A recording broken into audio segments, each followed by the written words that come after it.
할렐루야. 우리 철야 예배 오신 여러분들 진심으로 환영합니다. 우리 여러분 이 자리에 오신 여러분들 환영하면서 옆 사람하고 주님의 이름으로 진심으로 환영하고 사랑합니다. 한번 인사하고 말씀 나누겠습니다. 주님의 이름으로 진심으로 사랑하고 환영합니다.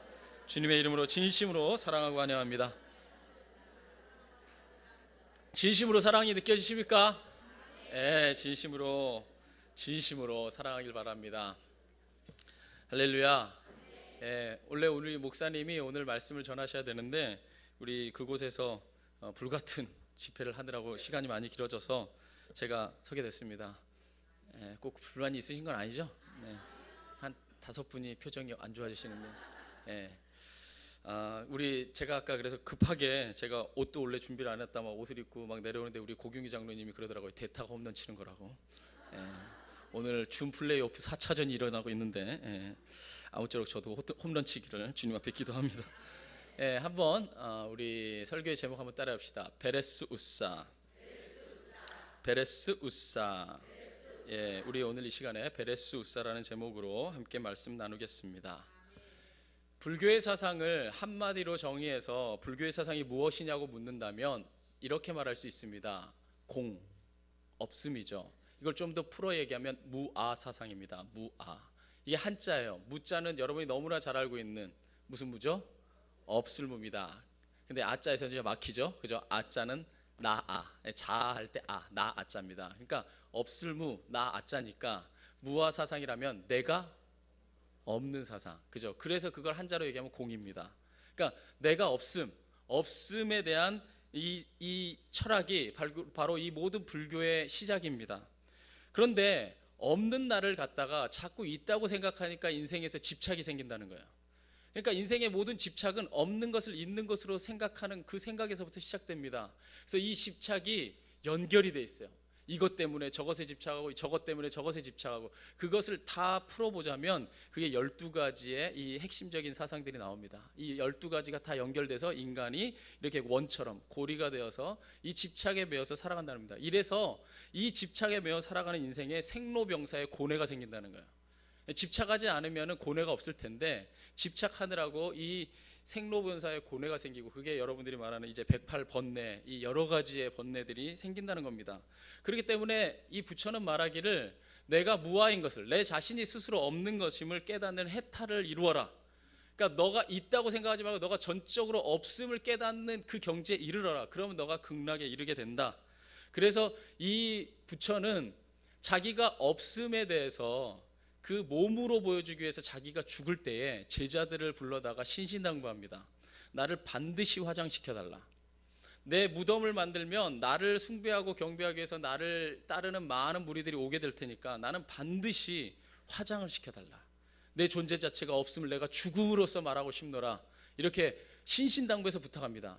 그래서 제자들이 마침내 부처가 죽고 석가모니가 죽고 나서 이 화장을 하죠. 근데 화장을 하고 나서 제자들이 첫 번째 한 일이 뭔지 아세요? 여러분들은 불교를 안 믿으니까 잘 모르죠. 첫 번째 한 일이 뭐냐면요, 젓가락 들고 사리 찾는 거였어요. 젓가락 들고 사리를 찾은 겁니다. 그러니까 원래 이 부처가 말하기를 나는 없다.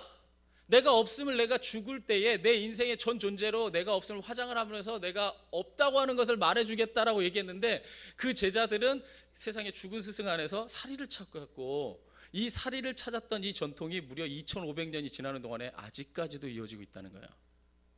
이 얘기는 무슨 얘기냐? 사실 불교를 변질시키는 건요, 불교를 모르는 우리가 아니에요. 불교의 이 석가의 가르침을 이 변질시키고 그것에서 벗어나는 사람은요, 사실 불교의 도를 닦고 있다고 하는 그 사람들에 의해서 변질되는 겁니다. 자, 이렇게 얘기하니까 너무 먼 얘기처럼 느껴지지만 한번 가깝게 와서 기독교는 과연 그렇지 않은가?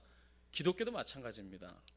제가 뭐 길게 설명하지는 않겠지만 기독교의 오늘날 수많은 안티의 세력들 뿐만 아니라 일반인들까지도 교회를 향해서 비난하는 게 뭡니까? 금권 선거. 오늘도 계속해서 신문에 나더라고요. 이제 감독 선거가 끝나고 나니까 돈 먹여서 감독이 됐다. 이 여기저기서 막 터져 나오는 겁니다. 나는 받았다, 나는 안 줬다. 자, 이 금권 선거가 일반 선거에서도 없어지는 추세인데 심지어 교회 안에서 금권 선거가 있어요. 자, 그리고 비정상적인 교회 세습. 마치 기업처럼 자기 아들에게 3대에 걸쳐서 대물림하는 사람도 있고요. 끊임없는 교권 다툼, 헌금을 유용하는 것, 성적인 스캔들, 이 모든 게 누구에게서부터 나오느냐면요, 예수님의 도를 따른다고 생각하는 크리스찬들에게서. 또한 거기 중에서도 특별히 리더라고 생각하는 목회자 그룹 중에서도 이런 일들이 비일비재하게 일어난다는 겁니다. 돌려 말하자면 무슨 얘기냐, 기독교의 진리를 따른다고 하는 사람들, 크리스찬으로서 예수님의 말씀을 따른다고 하는 사람들이 그 말씀 안에 살아가면서 오히려 변질된다는 거예요. 그러니까 기독교를 변질시키는 것은 기독교인이 아닌 사람이 아니라 기독교인이 변질시키는 거죠. 그러니까 하나님의 말씀은 우리가 늘 깨어 있어서 변질시키지 않고 그 말씀 그대로를 지키기 위해서 우리가 늘 하나님 앞에 바로 서야 되는 줄 믿습니다. 그래서 사도 바울이 말했죠. 위대한 사도 바울이 말하기를, 그런즉 너희는 선줄로 생각한 것은 넘어질까 조심해라. 너희가 넘어질까 조심하지 않는 교만함이 임할 때에는 너희가 누구보다도 예수를 따른다고 하지만 너희의 발자취가 예수를 철저하게 따르지 않는 발자취일 수 있다고 바울은 가르쳐 준 겁니다. 오늘 성경에 등장하는 이 우사, 이 베레스 우사가 바로 그러한 인물의 대표적인 예입니다. 자, 오늘 성경의 배경을 제가 간략하게 설명해 보겠습니다. 원래 엘리 제사장 시절에 이 홈니와 비느하스라고 하는 정말 이 망나니 같은 두 아들이 있었어요.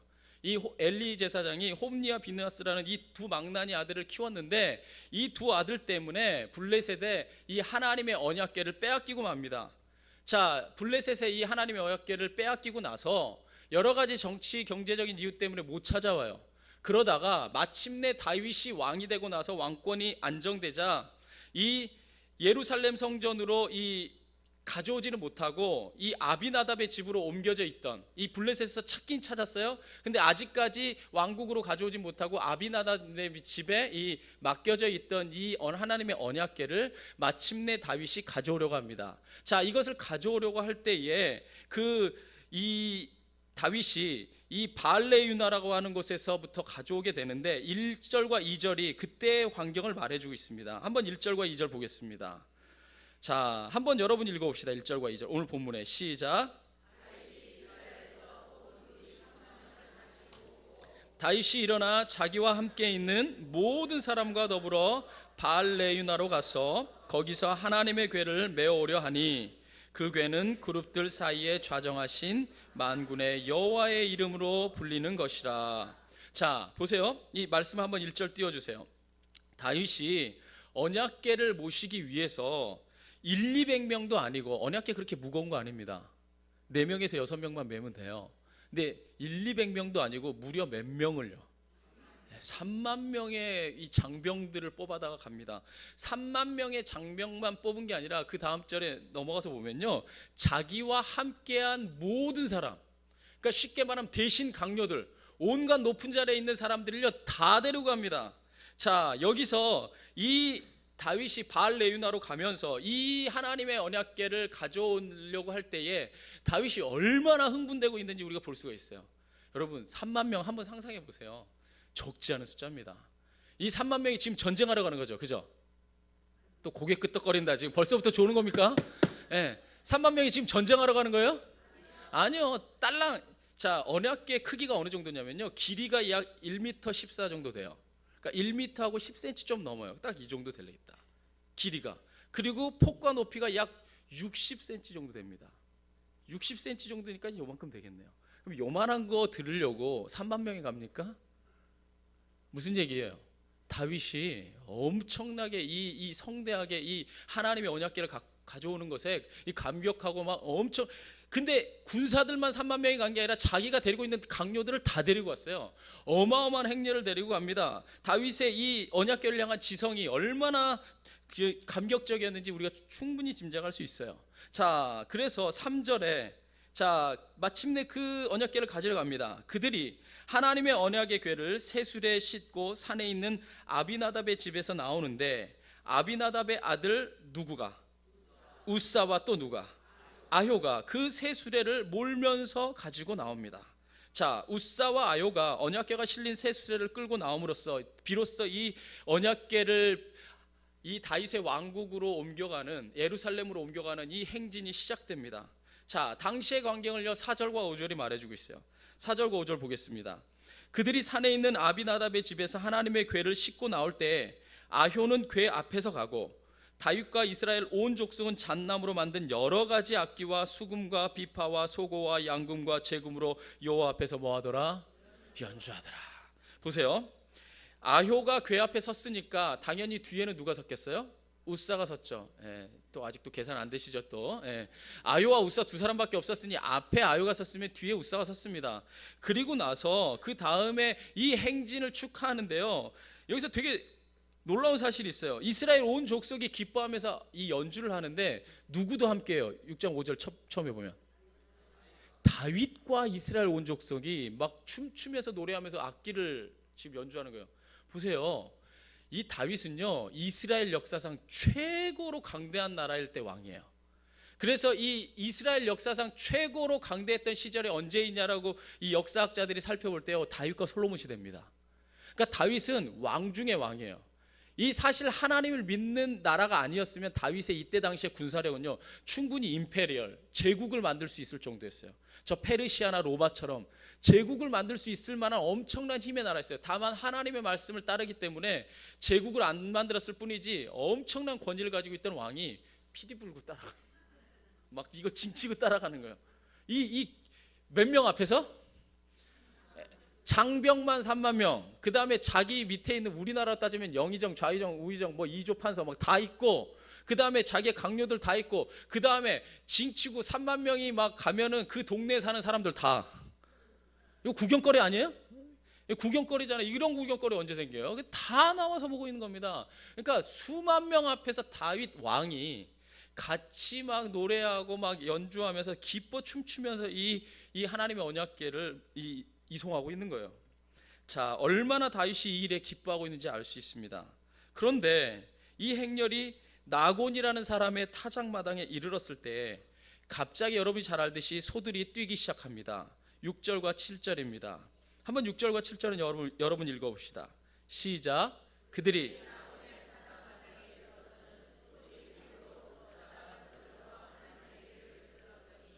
여호와 하나님이 우사가 잘못함으로 말미암아 진노하사 그를 그곳에서 치시니 그가 거기 하나님의 궤 곁에서 뭐하니라?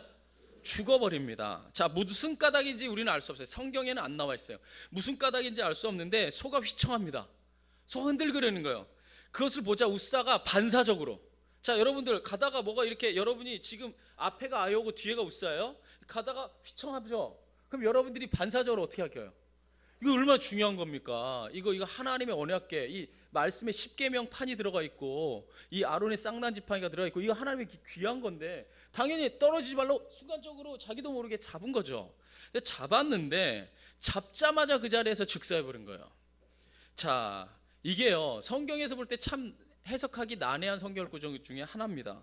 상식적으로 보자면, 자 인간적으로 봅시다. 인간적으로 보자면 우사에게는 아무 잘못이 없어 보여요. 정말 소가 갑자기 움직여서 반사적으로 그 하나님의 언약궤를 어쩔 수 없이 잡았던 이 우사의 행동은요 지극히 타당해 보입니다. 그런데 분명 성경은 뭐라고 기록하고 있냐? 아까 우리가 고백했을 때에 6절과 7절에 보면은요 여호와 하나님이 우사가 잘못함으로, 뭐함으로? 분명히 잘못했대요. 잘못함으로 말미암아 진노하사 그를 그곳에서 치신이라고 기록되어 있어요. 그러니까 우사가 반사적으로 이 하나님의 언약궤를 잡은 것 자체가 잘못이라는 거예요. 그럼 여러분 반사 신경 좋은 사람들 다 하나님의 잘못 저지르고 사는 거네요.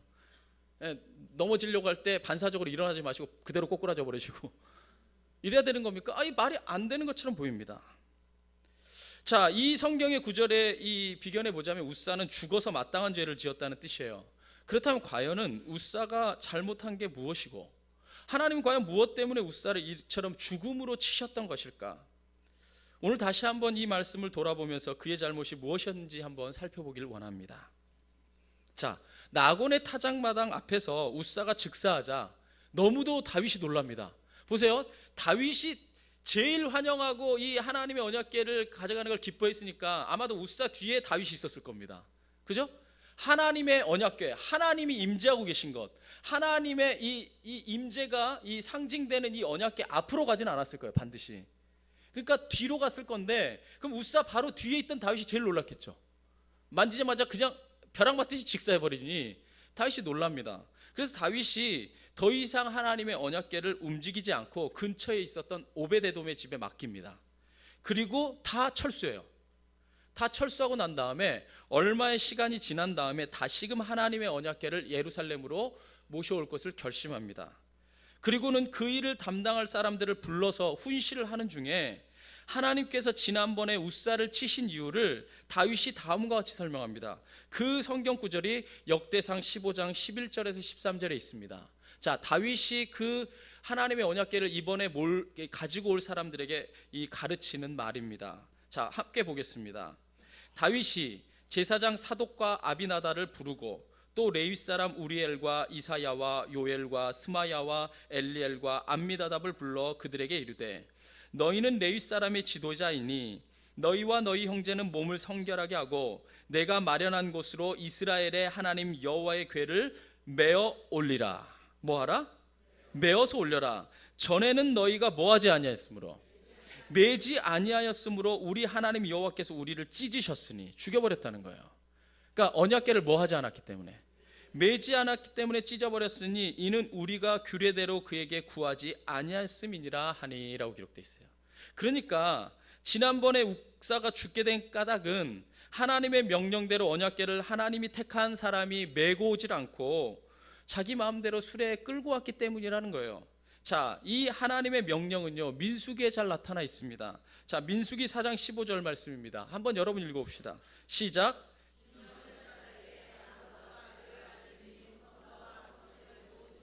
마치거든 고앗 자손들이 와서 뭐 할 것이니?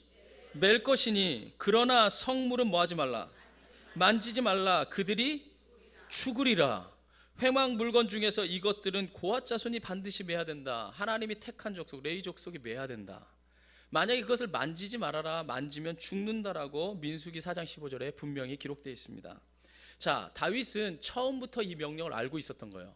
그렇기 때문에 다시금 오베데돔의 집에서 하나님의 언약궤를 가지고 오려 할 때, 저번에는 하나님의 언약궤를 말씀대로 매지 않았으므로 하나님이 찢으셨으니 이번에는 반드시 메고 올려와야 된다. 이렇게 가르치고 있는 겁니다. 자, 그렇다면 이제는 한번 하나님의 관점에서, 제가 지금 사무엘 하 6장 1절에서부터 쭉 지금까지는요 인간적인 입장에서, 우리가 보통 보는 입장에서 쭉 설명했어요. 그 다음에 이제 돌려서 하나님과 다윗의 관점에서 사무엘 하 6장 1절부터를 다시 한번 볼게요. 1절부터 다시 한번 볼 때에, 자, 1절과 2절에 다윗이 처음 언약궤를 예루살렘으로 가져오려고 했을 때 그의 마음이 담겨져 있습니다. 자, 아까 읽었던 거지만 이제는 하나님의 관점과 다윗의 관점으로 다시 한번 봅시다. 그냥 인간적인 관점이 아니라 한번 보겠습니다. 다윗이 이스라엘에서 뽑은 무리 3만 명을 다시 모으고 다윗이 일어나 자기와 함께 있는 모든 사람과 더불어 바알 레유나로 가서 거기서 하나님의 궤를 뭐 하려고 하니? 거기서 뭐 하려고 했어요? 1절이에요 지금, 그죠? 1절과 2절이에요. 그러니까 지금 다윗은요 바알 레유나로 가서 하나님의 언약궤를 애초에는 뭐 하려고 마음 먹고 갔어요? 메어 오려고 간 겁니다. 자, 그 언약궤를 메어 오려고 떠났는데, 자, 누구보다도 하나님의 언약궤를 메어와야 된다는 것을 다윗은 잘 알고 있었어요. 그런데 다윗이 아비나답의 집에 도착했을 때 이미 우사와 아효가 새 수레에다가 이 하나님의 언약궤를 끌고 나오고 있었던 거예요. 자, 보세요. 3절이 그걸 말해줍니다. 자, 그들이, 여기서 그들은요 우사와 아효입니다. 그들이 하나님의 궤를 어디에? 헌수레는 아니에요. 새 수레예요. 아주 그냥 삐까뻔쩍 예쁜 새 수레입니다. 새 수레에 싣고 산에 있는 아비나답의 집에서 나오는데, 아비나답의 아들 우사와 아효가 그 새 수레를 뭐하고 갔다? 몰고 갔습니다. 보세요. 하나님의 궤를 메지 않고 새 수레에 끌고 갈 것을 누가 결정했을까요? 그죠? 우사와 아효가 결정한 거예요. 자, 우사와 아효가 두말할 것도 없이 이들이 결정한 일이었습니다.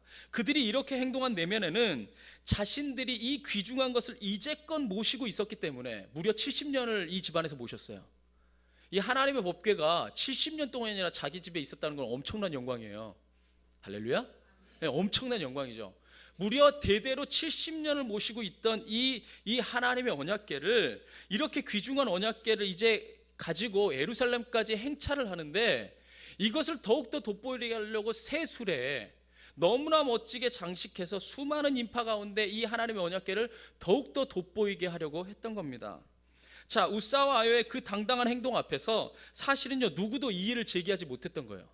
다윗도 원래는 메고 오려고 갔는데 그 집안에서 70년 가까이 하나님의 언약궤를 지키고 있다가 그것을 새수레에 끌고 나오니까 다윗도 보고 있는 거죠. 왜? 자기가 태어나기 전부터 이것을 지켰던 집안이에요. 이들의 권위에 다윗이 눌린 겁니다. 다윗은 왕이지만 하나님의 레위 지파의 제사장은 아니에요. 그러니까 하나님의 레위 지파의 이 제사장들이 하나님의 언약궤를 끌고 오니까 그러나 보다 하고 간 겁니다. 그럴 수밖에 없죠. 자, 다윗은 언약궤에 관한 우사와 아요의 경륜과 권위에 굴복하지 않을 수 없었던 겁니다. 자, 그리고 나서 4절과 5절에 말씀이 기록되어 있습니다. 그들이 산에 있는 아비나답의 집에서 하나님의 궤를 싣고 나올 때에 아효는 궤 앞에서 가고 다윗과 그 이스라엘 온 족속은 잣나무로 만든 여러 가지 악기와 수금과 비파와 소고와 양금과 제금으로 여호와 앞에서 연주하더라. 자, 왕까지 행차한 이 모처럼의 구경거리에 수많은 인파가 몰려들었을 건 당연한 거예요. 엄청난 인파가 막 몰려듭니다. 자, 온갖 이 왕과 함께 백성들이 온갖 악기를 연주하면서 따라가니까 많은 사람들도 이것을 보면서 막 환호했겠죠. 드디어 하나님의 언약궤가 하나님의 성전이 있는 예루살렘으로 가는구나. 블레셋의 손에 이 빼앗겼던 하나님의 이 언약의 궤가 드디어 제자리를 찾아가는구나. 감격이었을 겁니다. 환호하고 소리치고 기뻐하고. 저만 기뻐하네요. 목마르네요. 네. 이렇게 소리 지르는데도 요단강 가는 건 제가 어떻게 말릴 수가 없습니다. 이렇게 스피드하게 가는데도. 저는요, 한 절 읽고 장 목사님처럼 막 주구장창 설명 안 해요. 딱 설명하는 만큼만 설명하고 가지. 자, 이 엄청난 이 환호의 당연한 이 스프라이트의 주인공은 누군가요? 언약궤죠.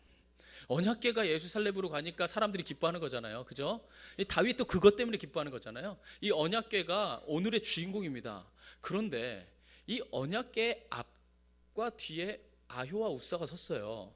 그 많은 사람들의 환호와 많은 사람들의 이 막 소리의 칭송의 소리를 들을 때에 우리 집안에서 70년이나 모셨어요.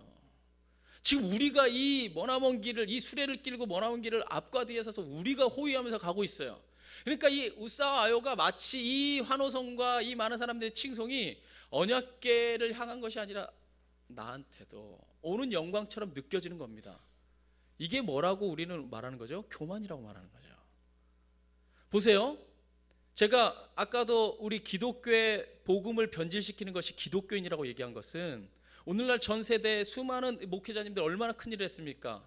근데 큰일을 한 것은 그들은 하나님의 언약의 말씀을 선포하는 것이고 하나님이 영광받고 그들은 사라지면 끝이에요. 그게 가장 아름다운 것이고 하나님의 가장 큰 상급을 받는 겁니다. 그런데 마치 인생의 말년에 뭡니까? 그 환호가 누구 것이냐? 갑자기 하나님의 언약의 말씀은 사라지고 내 것인 양 생각되니까 끝에 가서 이상해지는 겁니다. 왜? 내가 그 영광 다 받으려고 하니까 이상해지는 거예요. 마치 그런 것처럼 우사 아요가 70년 가까이 이 하나님의 언약궤를 우리가 지켰으니까 이러한 환호와 이 칭송을 받는 것이 마치 나에게도 무엇인가 있는 것처럼 생각되기 시작했다는 거예요. 그러나 기억하십시오. 처음부터 이 행렬은 애초에 이 집에서 나올 때부터 잘못되어 있어요. 아비나답의 집에서 나올 때부터 잘못되어 있었어요. 왜냐하면 여러분 잘 알듯이 이것은 누가 메고 나왔어야 돼요? 이 집안 사람들이 메고 나왔어야 됩니다.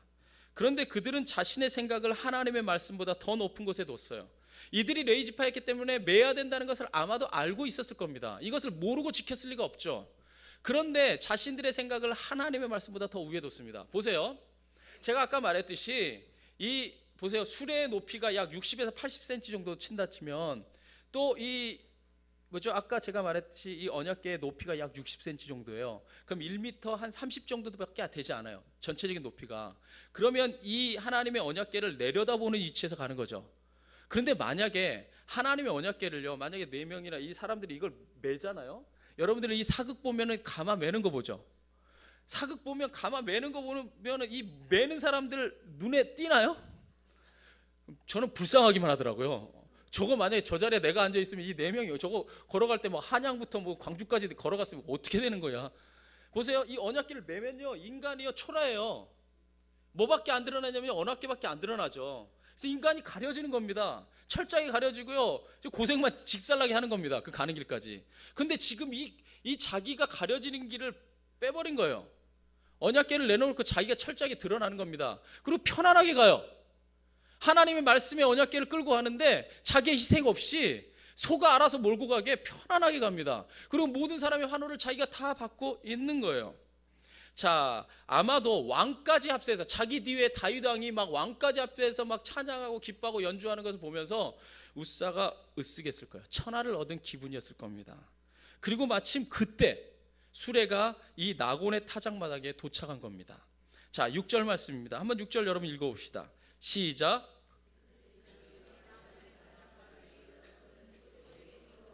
웃사가 손을 들어 하나님의 궤를 붙들었더니 라고 기록되어 있어요. 보세요. 행렬이 나곤의 타작마당에 이르렀을 때 갑자기 소들이 뛰기 시작합니다. 그것은 진짜 은혜였어요. 소들이 이 뛴 것은 사실 은혜였어요. 왜냐하면 하나님의 자리에 자꾸 서려 하는 웃사와 아요를 향한 하나님의 경고였던 겁니다. 이런 비슷한 예가 어디 나옵니까? 민수기 22장에 나와요. 민수기 22장에 보면 거짓 선지자 발람이 하나님의 이 명을 어기고 이스라엘을 저주하려 할 때 나귀가 끝까지 버티죠. 나귀가 하나님의 말씀을 전하는 이 도구가 되어서 회개하라고 외칩니다. 이 발람에게 이 나귀를 통해서 말씀하셨던 하나님이 바로 이 소를 통해서 웃사와 아요에게도 너희가 이 교만의 자리에서 내려오고 너희가 철저하게 하나님의 말씀을 지키는 자가 되라고 지금 소들이 뛴 겁니다. 그 환경에서 그대로 가지 않고 그 뒤집어 엎은 겁니다. 그런데 그 순간 웃사와 아요가 이 하나님의 이 가르침을 깨닫고 겸손하게 응답했어야 되는데 언약궤 뒤에 위치했던 웃사의 반응은 그것이 아니었죠. 손을 들어서 언약궤를 붙잡는 것이었습니다. 자, 이 말씀 다시 한번 6절을 띄워주시면요, 이 나곤의 타작마당에 이르러서 소들이 뭐 했다고 기록되어 있죠? 뛰었다고 기록됐어요. 여기 뛰다라고 번역된 히브리어 동사는 샤마트입니다. 샤마트.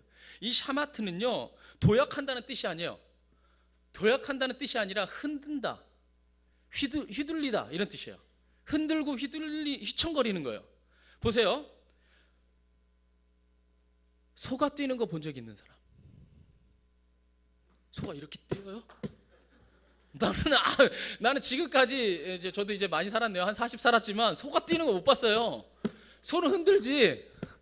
소는 흔들거나 휘들거리지 이렇게 뛰질 않습니다. 도약하진 않아요. 소가 두 다리로 도약하지는 않아요. 이렇게 걸지. 그래요, 안 그래요? 어디 동네에서 이렇게 뛰어다니나 보죠. 네. 여기에서 이 샤마트라는 단어를 썼을 때에 소는요 사실 정확한 의미에서 정확하게 번역하면 뛴 게 아니라요 소가 휘청거린 겁니다. 소가 흔들린 거예요. 소는 엄밀한 의미에서 말처럼 뛰는 존재가 아니에요. 동물 자체가 말처럼 뛰는.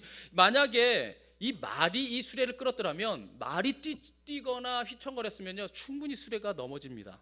넘어질 수 있어요. 그러나 소가 휘청거리는 것으로는요 이 하나님의 언약궤가 그렇게 간단하게 먼 길을 가게 만들지 않았어요. 그 정도로는 절대로 쓰러지지 않습니다. 소는 뛸 수도 없을 뿐더러 원문의 뜻에 충실히 번역하자면 다만 휘청거렸을 뿐이에요. 자, 소가 흔드는 정도로 궤가 쉽게 떨어질 리는 만무했던 거죠. 그런데도 웃사는요 손을 들어서 언약궤를 붙들었습니다. 마치 자신이 붙들지 않으면 언약궤에 큰일이라도 난다는 듯이 이 하나님의 언약궤가 마치 자신의 장중에 들어있다는 듯이 붙잡은 겁니다. 그런데 여기서 이 뛰다라는 말과 붙잡다라는 말이 묘하게 배치가 됐어요. 이 뛰다라는 말이 아까 제가 말했듯이 뛴 게 아니라 휘청거리고 흔든 거라면 여기서 이 붙잡다라고 하는 이 말은요 히브리어로 인데 이 아하즈라는 뜻이 소유의 개념을 나타내는 단어예요. 그러니까 이 아하즈라는 단어의 뜻을 쉽게 설명하자면 만약에 여러분들이 진열대 물건을 사러 갔어요. 물건을 사러 가서 이게 좋나? 이게 좋나? 이게 괜찮나? 이렇게 만지는 건 아하지가 아니에요. 이렇게 잡을 때 아하지가 아니에요.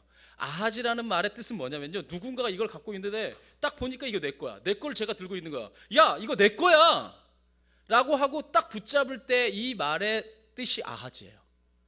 그러니까 하나님의 언약궤가 마치 누구 거야?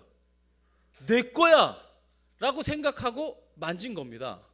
그러니까 이 언약궤를 아까도 제가 말했지 약 1m 30cm 정도 되는 이 밑에 있는 언약궤를 흔들거리는데, 넘어진 게 아니에요. 넘어진 건 당연히 잡았어야 되죠. 흔들거리는데 마치 내 거야 라는 이 아지의 개념으로 붙잡은 겁니다. 자, 그렇게 붙잡는 순간에 하나님이 자신의 소유인 양 우사가 이 교만을 떠는 순간에 바로 7절에 이 반응이 나타난 겁니다. 7절에 여호와 하나님이 우사가 뭐함으로? 분명하게 잘못했던 겁니다. 다른 말로 말하면 교만함으로 진노한 겁니다. 하나님의 언약궤가 바로 서야 되는 그때 가장 교만했기 때문에 진노하사 그를 그곳에서 치시니 그가 거기 하나님의 궤 곁에서 당장에 뭐합니까? 죽으니라. 하나님의 경고마저 무시한 채 언약궤의 주인 행세를 하던 우사는 그 자리에서 하나님의 치심을 당하고 말았습니다. 이 우사, 서 있는 우사의 입장에서 보자면 언약궤는 고개를 숙여서 굽어보는 위치에 있었습니다.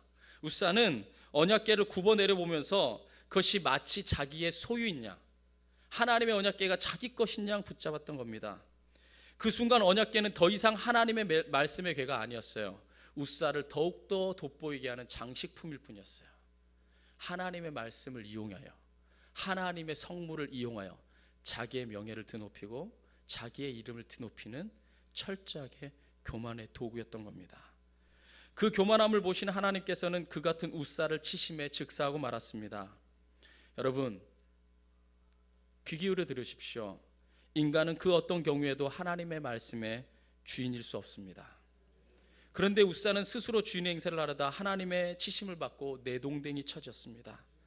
하나님의 궤를 맡는 엄청난 축복의 주인공이었음에도 불구하고 비참한 결말을 맞이하고 말았습니다. 보세요, 성경에 보면요, 이 앞에 이 사무엘상 6장에 보면 블레셋에서 이 아까 말한 아비나답의 집으로 이 하나님의 언약궤가 올 때에도 이 블레셋 사람들이 소로서 수레가 끌게 해서 이 하나님의 언약궤가 오게 합니다. 근데 그때는요 아무도 안 죽여요. 하나님이요. 왜 아무도 안 죽여요? 블레셋은 애초에 하나님의 말씀 모르니까.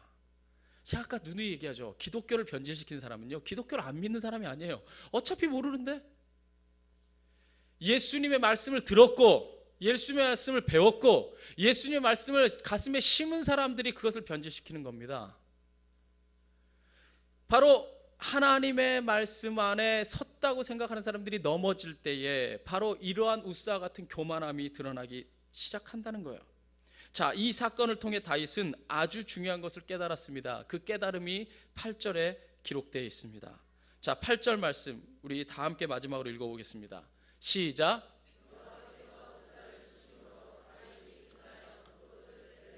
우사라 부르니 그 이름이 오늘까지 이르니라.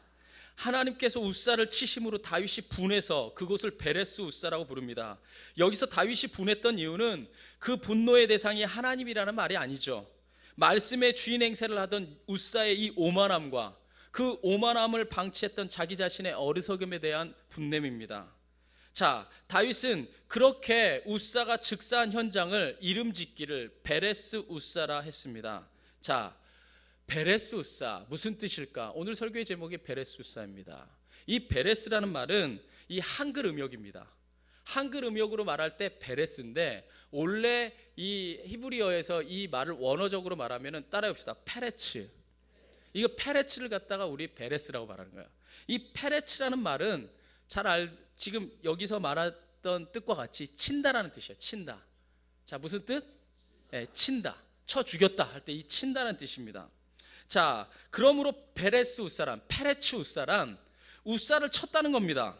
하나님께서 우사를 치셨다는 거죠. 물론 이것은 하나님께서 우사의 오만함을 치셨고 교만함을 치셨다는 뜻입니다. 그런데 여기에 더 깊은 뜻이 하나 더 숨겨져 있습니다.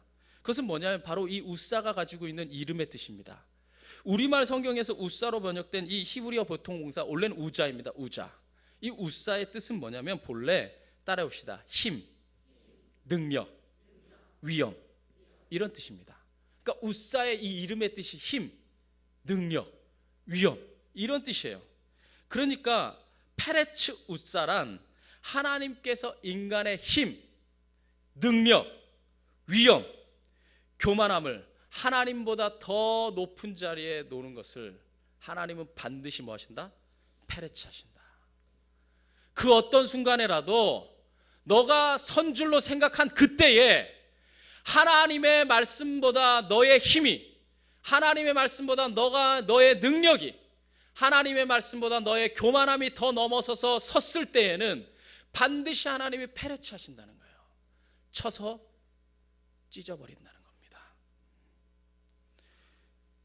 자신의 것들을 우상시하고는 하나님을 바로 알기는커녕 도리어 하나님의 말씀을 왜곡할 수밖에 없습니다. 하나님은 당신의 말씀을 경홀히 여기는 자를 기억하십시오. 반드시 치십니다.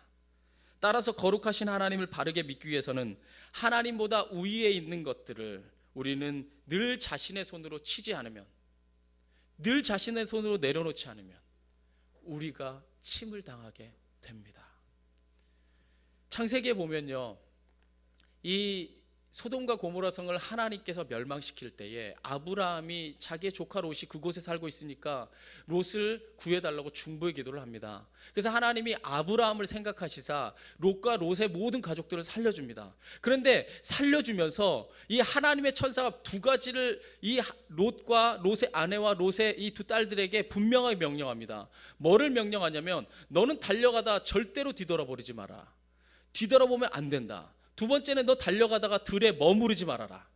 뒤돌아봐도 안 되고 머무르러도 안 된다. 왜냐하면 소돔과 고모라뿐 아니라 그 지역에 있는 일대를 다 쳐 죽일 거기 때문에 너는 절대로 뒤돌아보지도 말고 너는 머물지도 말아라. 두 가지를 명령합니다. 이것만 행하면 너는 구원받는다. 그런데 그 하나님의 이 명령을 받고 달려가던 와중에 여러분 너무나 잘 알죠? 롯의 누가? 아내가 뭐합니까? 돌아봅니다. 돌아보는 순간 하나님 페르치해버리세요. 소금 기둥이 되어 바로 그 자리에서 심판으로 죽게 만드십니다. 왜 돌아봤을까요? 하나님의 말씀을 경홀히 여긴 거죠. 나는 분명히 이 소돔과 고모라를 심판할 거다. 내가 분명히 이 시성을 심판할 때 너가 뒤돌아보거나 머물러 서면 너도 심판의 대상이다. 그러니 뒤돌아보지 말고 한눈 팔지 말고 바울이 고백했던 것처럼 하나님의 구원의 산을 향하여, 표대를 향하여 달려가라 얘기했는데 돌아봤어요. 뭔 얘기입니까? 우스하고 똑같은 겁니다. 하나님의 말씀을 경홀히 여기는 겁니다. 설마? 또 하나의 이유는 뭘까요?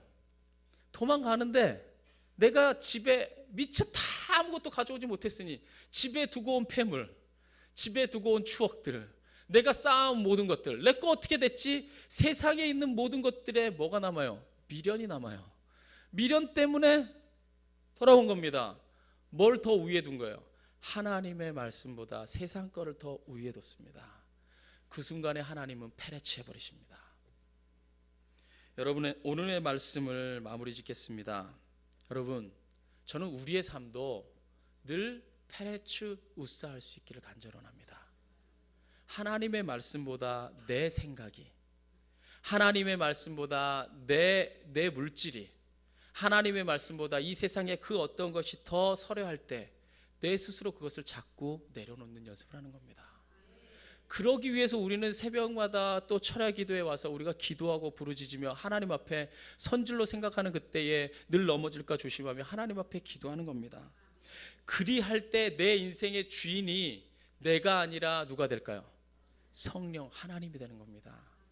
그때야 내 인생의 주인이 바로 성령 하나님이 되어서 내가 드러나지 않고 성령이 드러나게 됩니다. 그래야 내 안에 성령이 드러날 때에, 제가 지난번 우리 철야 시간에도 나눴지만 성령이 드러남으로 내 안에 사랑의 은혜가 넘쳐나게 되고 내 안에 주님으로 인한 기쁨, 주님으로 인한 화평, 주님으로 인해서 오래 참고 주님으로 인해서 친절하고 절제하고 온유하고 또한 주님으로 인해서 충성하는, 주님 앞에만 충성하는 그러한 은혜가 흘러나오게 된다는 거예요. 여러분 기억하십시오. 여러분, 제가 지난 그 철야 때도 여러분에게 말씀드렸지만 많은 사람들은 이 성령이 내 안에서 운행하셔서 성령이 내 앞에 서고 성령이 내 안에서 일하시는 것을 더욱더 강구해야 되는데 자꾸만 하나님이 주시는 선물, 각자의 형편에 따라 하나님이 맡겨주는 그 어떤 선물, 다른 말로 말하면 은사에 너무나 많은 사람들이 매혹된다는 겁니다. 제가 아까 말했던 이제껏 선 줄 알았는데 넘어졌던 수많은 사람들이 다 뭐 했던 사람들인 줄 아세요? 1세대 많은 목회자님들과 많은 능력자들이 성령의 은사를 받았던 사람들이에요. 이단으로 빠졌던 대부분의 교주 다 성령의 은사를 받았던 사람들입니다. 그런데요, 김계호 원장, 박태선 장로, 이만희, 저는요 그들의 삶에서 사랑이 흘러나오는 거 못 봤고요. 그들의 삶에서 진정한 자비와 양선과, 자비하고 양선하고 착한 마음과 친절한 마음 갖고 있는데 집안 다 깨먹고 집 막 와가지고 미친 듯이 자기 집에 있는 돈 다 바치고 이렇게 살아가는 사람 내버려 두겠어요? 말려야 되는 거 아니에요? 돌려보내야 되잖아요. 만약에 성령의 열매가 흘러나왔으면 그런 일은 절대로 안 일어납니다. 아니요, 일어날 수가 없죠. 왜? 내가 하는 모든 행위 하나하나에 하나님밖에 안 나오니까. 그런데 내가 자꾸 웃사가 되니까, 내가 자꾸 서게 되니까, 나를 자꾸 페레치하지 못하게 되니까 내 안에 능력을 통해 내가 영광받고 원하고, 내가 드러나기 원하고, 내가 자꾸 서기 원하는 겁니다. 그때 우리의 모든 예배는 의미 없어지고, 내가 모든 한 일 행적들은요 하나님 앞에 다 소용없어지는 것입니다. 오늘 말씀 정리합니다. 오직 우리의 삶을 통해, 내 삶을 통해 내가 영광받는 것이 아니라 하나님이 영광받는 놀라운 인생이 되기를 간절히 축원합니다. 아무쪼록 하나님을 진심으로 믿기 원하는 여러분들, 페레치 우사하십시오. 내 생각과 내 능력과 내 권위를 페레치하시고 오직 내 안에 성령만 일하게 하도록 여러분의 삶을 늘 주님께 내어드리는 자가 되기를 간절히 축원합니다.